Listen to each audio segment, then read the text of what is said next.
Hey everyone, I'm doing my John Maxwell for today. And for September 8th, the teaching is on a credible leader. So, how do you decide who a credible leader is? Today, the crooks, the people who are going around filling their bags with stuff, they're the leaders. They're the ones who are getting the police support. The police are saying, don't do anything to them, protect yourself. Meanwhile, they're taking bagfuls of clothes, of detergents, of whatever they want, and they're walking away. So you have to decide who you want as a credible leader. When I got let go from Teleperformance, the first person I phoned was my mother, and she was angry, just like me. She said, you were the first person, they should have found something else. I said, yeah. They said I didn't pass their test. She's like, you've been there for so long. I said, yes, I know. And those tests are messed up anyway. Those tests are for people who don't have master's degrees and are not university graduates. They're not for people like me who need time to think things through and who need time to work things out. Because when it comes to math and working quickly and all that, I'm not the absolute best. But you give me an opportunity, I become the best. I learn on the job. And when we started Teleperformance, they didn't have all these stupid tests. You have to talk to a robot. So because you don't have an American accent, you fail that test. I mean, it's really ridiculous. It really is, to me. So the scripture for today is looking at 1 Samuel 3:19 to 20. And it's looking at Samuel's credibility. Samuel was just a boy when he came under being a mentor. And from there, he listened to God and he developed from a young boy into becoming a leader in the community. The influence that he had in becoming a prophet gave him the power even to have the king fired. He spoke the truth and he spoke it in love. So it's important for us to remember that. Today I read a chapter of this, Leadership by John Maxwell. And there's a saying in here that imagination, creativity is more important than knowledge. And that's true. In good companies, they want you to be creative. They want you to come forward with your solutions. They don't punish you the way they do in Canada. But that's the American way. That's not the Canadian way. If you want to be successful in Canada, don't raise your head, don't be a tall poppy. Just do what they tell you. Then you'll be successful. Because that's what they want. They want cookie cutters. They want people who just do what they're told. If they don't set up their systems properly, they want you to say, that's okay, I understand. I'll be out of a job, but you know what? It's no problem. That's how they want you to be. And I am not like that. I'm like, what the hell? It's your responsibility to set up that system. It's your responsibility to make sure that when I come into work, the things are set up so that I can work. And then they're like, we tried. I'm like, don't tell me you tried. I'm out of a job because you didn't do your thing. You didn't meet your responsibility, so now I don't have a job. That's what they want you to be, and I am not like that. I am not like that. I tell them. I don't just sit there and say, yeah, it's okay, I understand, call me back when you have a next opportunity. I'm like, what the hell? I don't have an income coming in. I don't have compensation. It's fine for you. You'll still be there supervising, overseeing the team, and I'll be sitting at home. I mean, no, this is not on. And that's how the world is becoming. It's ridiculous. It's really ridiculous. And even people say, oh, look at all the experiences you've had. Look at everything you did. We were alone. We didn't have anyone. I was alone too, buddy. You know, there's an optimist. Let me find that in here. There's a nice quote in here.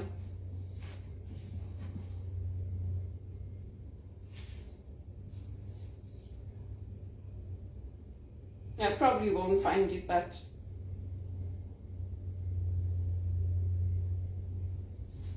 it's basically saying there's an optimist, a pessimist, and an opportunist. And the pessimist and the optimist are discussing the glass of water. And the opportunist says, while you two were busy talking about it, I drank the glass of water. That's how I am. Whatever opportunities I had, I took them. I took them and I ran with them and I proved myself. People who don't have goals, who don't have ambitions, they have nothing to prove, they're happy to just sit at home. They don't have to join John Maxwell. They don't have to look for opportunities to upgrade their skills. They don't have to look at what's on the horizon, what's coming next. They can just leave it. Just muddle along, plod along, don't bother. I am not like that. The minute I had some money, I bought myself a piano so I could retrain myself. There's a piano in the church. I wasn't invited. Father Larry didn't tell me you can come and play the piano anytime. He told there's some guys there that go to the church. I know their mom and dad. He told them, well, you can come play anytime. Didn't invite me, so I bought my own piano. It was too much to go to Regis. I couldn't keep going to Regis every Saturday to play the piano because they told me you can come, even though you graduated, you can come. The piano is there if you want to play it. So I bought my own. Now I can play at home. Whenever I want, I can practice. I didn't say, oh, I have to keep going to the library. I have to keep booking a room in the library so I can play my piano, so I can brush up on my skills. Now I can play. I can play the way I used to play in Zimbabwe. I can play sonata in C minor. I can play Für Elise. I can play the Ave Maria. I can play a lot of church hymns, a lot of modern music. So 6 years ago, I didn't have all that. So whenever I could, I used to go to the library, to go play the piano there. I didn't even have the internet stable. At a certain amount I could use. So I used to go to the library. And I used to go to the library not just to use the internet, but to see other people, to be in the presence of others, to hear people's voices, not to stay by myself the whole day with nobody around me. That's why I used to go. Go to the library, go to the park, go take a look at the windows in people's shops. Because if you live isolated all the time, it's going to affect you. Nobody wants to be completely isolated. That's why I keep in touch with people, whether it's through WhatsApp or messages or emails, because nobody wants to be completely alone, especially when you're unemployed, you don't have an income coming in. You need to do things to motivate yourself and to help yourself. Because if you don't do it for yourself, nobody is going to do it. No one's going to. The company is not going to do it for you. Then they don't even call me to check if I'm okay, if I need anything, how's it, if they have new opportunities, they don't. So you have to remember that here in the Canadian context. And then I'm just going to give a few pointers from here, from the chapter that I read today.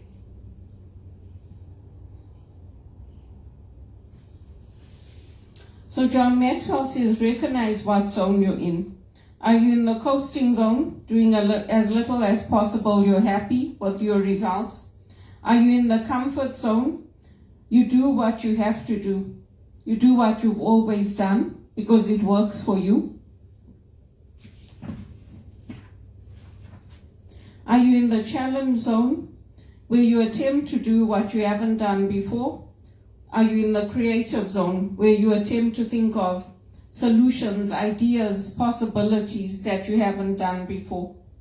So the Americans, they like it if you come up with solutions. They like it if you think outside the box. They like it if you are somebody who wants to achieve something and make something of your life. They don't want people who just want to come in, just be happy with the little you have, just be happy that you even have a job, just be happy that you even got that 50-cent increase, just be happy that you even got to take one course.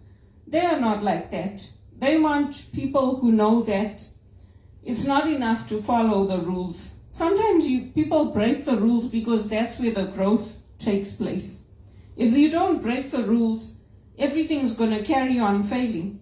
Everything's going to carry on crumbling. Nothing is going to change.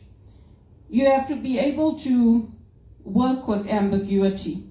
So sometimes things are not clear. If you work with a startup, things are not all clear.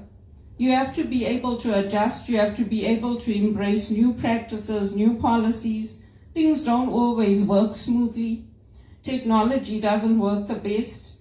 But if you can embrace that, you'll do well in a startup. I do well in new environments because I'm open to them. I'm open to starting over. I'm open to new ideas. I'm open to creative things. Even AI, I don't think it's such a bad thing. I think it's opportunities to learn. It's opportunities. Like I even tried developing an app. And I did it. I have my Weebly app, but I can't use it because they limited it to not Android users. So I can't get onto it on my phone. But I have that. I've tried developing other apps. So I know how to do it. I know how to import the website and turn it into an app. I can do all that. I've worked with HTML. So it's good to be open to new things. And also, being creative is not always being logical. Creativity and the imagination don't necessarily have to embrace being logical. They can, like with music. Music is logical. Music is made up of rules. And when you put those rules together, you can produce beautiful music. But you don't have to be logical when you're creative. And then failure is not bad. We all learn from our mistakes. We all learn from failures. When I started playing my piano, I used to make lots of mistakes. And I couldn't believe it. I thought that, it will be like riding a bicycle. I'll just be able to pick it up. But I made a lot of mistakes. I learned from those mistakes. And I now play. I can play like I played in Zimbabwe.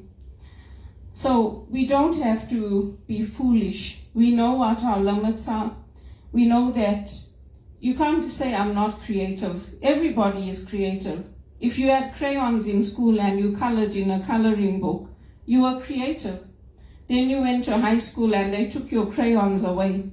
They said you have to learn maths and geography and you have to learn a different way of thinking. And then as you get older, they introduce poetry, they introduce creative writing.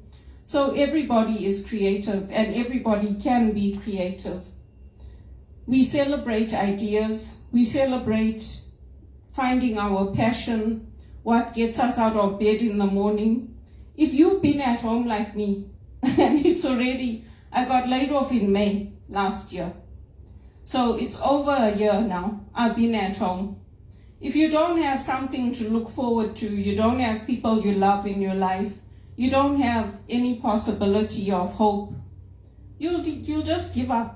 You'll spend your whole day sleeping in the bed, not doing anything, not exercising, not cooking, not creating, not painting. You'll just say, I'm just going to sit back.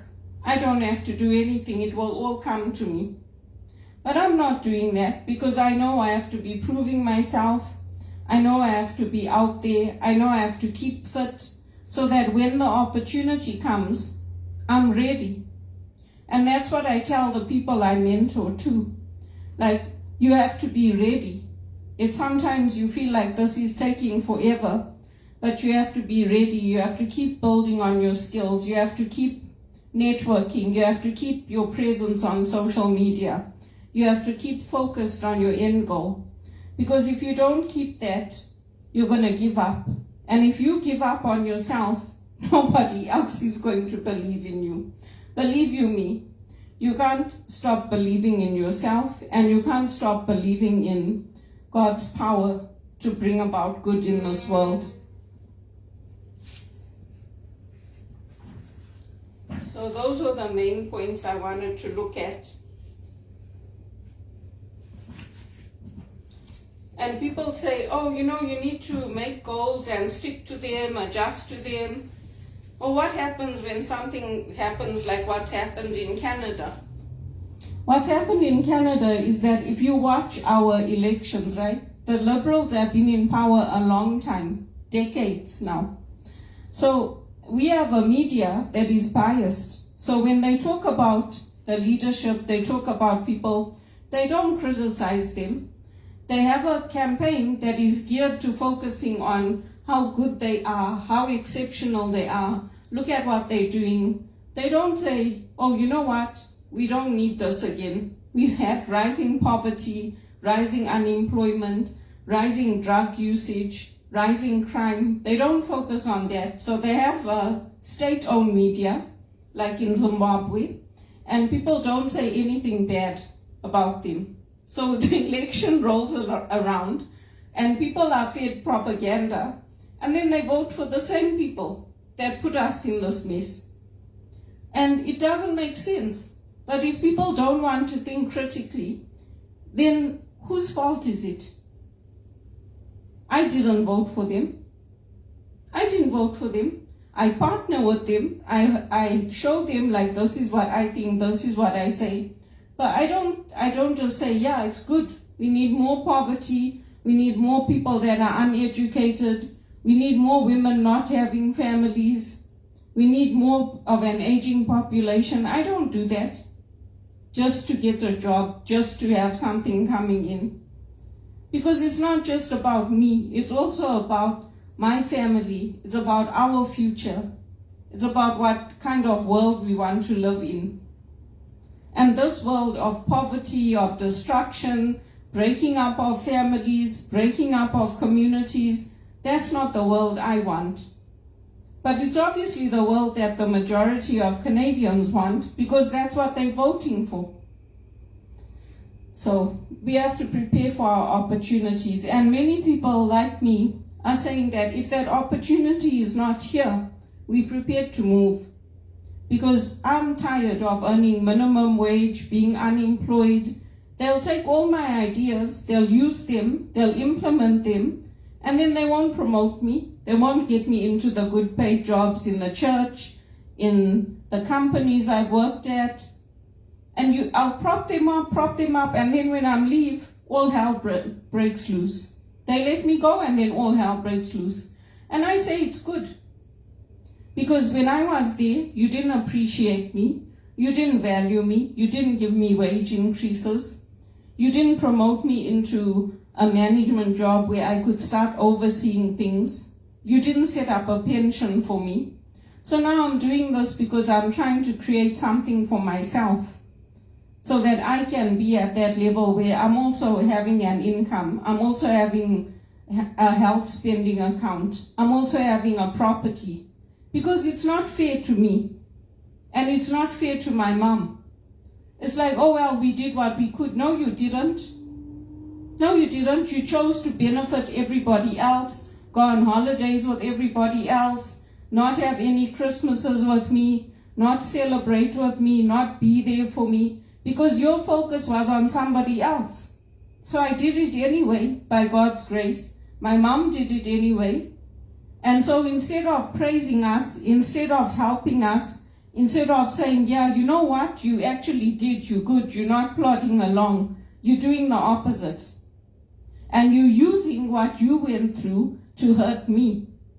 Because you were elder, you got the opportunities to go live in America, to go see Switzerland, to go to different places. So instead of saying, yeah, you know what, we did all that, and yeah, it was lonely, but we made a choice, you're using it to hurt me. Whether it's in family circles or friendships or whatever, I don't need that. To me, that's very negative. And it's not justified.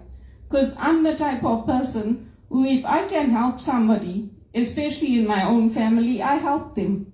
I help them first before I help people outside, because you taught me to do that. Because when you left us in Zimbabwe, and you went. You went to America, you went to England, and you lived your lives. You enjoyed them. You took cruises, you went parasailing, you went to Hawaii, you did all the things you wanted to do. And then when I asked for help, you turned around and told me I'm not grateful. After I bought a property on my own, I came up, I worked hard, I took the contracts that I could. You still saw me as somebody who was not grateful. So I don't know what else you want me to do. Because if I was an ingracious person, or I was ungrateful, I would have just sat back and been a consumer. I would have just sponged off everyone, said, you know what, I'm disabled now, I can't do anything, I have no gifts, I have no talents, I'm not capable of doing anything in life. So in your mercy, please take me and just look after me. And I didn't do that. I share my cooking videos, I share my baking, I join the calls with Roddy every Saturday to learn from him and John Maxwell. And I don't give up. So I don't know what this country wants me to do. I even got the Canada 150 certificate. But even with all that, I still don't have a job. So I don't know what people want me to do. But I do know that I'm not going to give up. I'm going to keep applying for those big paid jobs where I can use my skills and education, and where I can be in a job where I can have the financial security. Because I do a lot for Canada, and Canada is not looking after me. Canada is not setting up a basic income. Canada wants to bring in more skilled workers and then do to them what they did to me. And they didn't even fast track me. I had to do it on my own. So why would you want me to stay with their slavery? Let me go. Let me go back to England or America or somewhere else where they're willing to pay me what I'm worth. If you want me to stay here, start treating me properly. Start valuing me. Start paying me properly. Make sure your systems are set up when I come to work. Don't take it out on me because you didn't do your end of what you were supposed to do. Because it's big. It's not a small thing. It's a big thing to be discriminated against, to be shut up, to be told that, no, we do value you. No, you don't. I'm not a cookie cutter. If you want cookie cutters, I'm not the right person. Because I'm somebody who comes in, who makes things better, who takes control, who helps people. That's who I am. There's a poem in here that I want to finish with. Comfortable isn't comfortable. Comfortable never got up before dawn. I did. I'm putting in the I did. Comfortable won't get its hands dirty. I do. Comfortable has nothing to prove. I do. Comfortable can't get the job done. I do.